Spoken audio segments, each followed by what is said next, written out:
సిద్దిపేట జిల్లా గజ్వేల్ మండల కేంద్రంలో ఎస్సీ ఎస్టీ వర్గీకరణకు వ్యతిరేకంగా మాల మహానాడు బీఎస్పీ ఆధ్వర్యంలో స్వచ్ఛందంగా బంద్కు పిలుపునిచ్చారు. ఈ కార్యక్రమంలో మాల మహానాడు జాతీయ కార్యదర్శి తుమ్మా శ్రీనివాస్, మాల మహానాడు సభ్యులు, బీఎస్పీ అసెంబ్లీ కన్వీనర్ సభ్యులు పాల్గొన్నారు. ఈ సందర్భంగా వారు మాట్లాడుతూ రానున్న కాలంలో నరేంద్ర మోదీ ప్రభుత్వం ఈ రిజర్వేషన్లు తీసేసే క్రమంలోనే సుప్రీంకోర్టు ధర్మాసనం తీర్పు ఇచ్చిందని, రాష్ట్ర ప్రభుత్వాలు వాళ్లకు నచ్చినట్లుగా వర్గీకరణ చేసుకోవచ్చని చెప్పినటువంటి నరేంద్ర మోదీ ఆ తీర్పును వెంటనే వెనక్కి తీసుకోవాలని, అన్నదమ్ములుగా కలుస్తున్న తమకు పంచాయతీ పెట్టే విధంగా వర్గీకరణ చేస్తారని, రానున్న రోజుల్లో దేశంలోని పౌరులందరికీ రిజర్వేషన్ ఫలాలు అందాలంటే ప్రతి ఒక్క పౌరుడు మేల్కొనాలని తెలిపారు.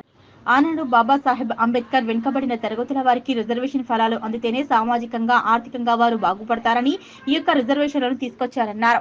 ఈ రిజర్వేషన్లను తీసివేయాలనే కుట్రలో భాగంగానే నరేంద్ర మోదీ ఒక రిజర్వేషన్ కు ఆమోదం తెలిపారని, దేశంలోని రాష్ట్రంలోని మాలలందరూ ఏకమై తమ హక్కుల సాధనకై కొట్లాడి తమ రిజర్వేషన్లను కాపాడుకోవాలని తెలిపారు.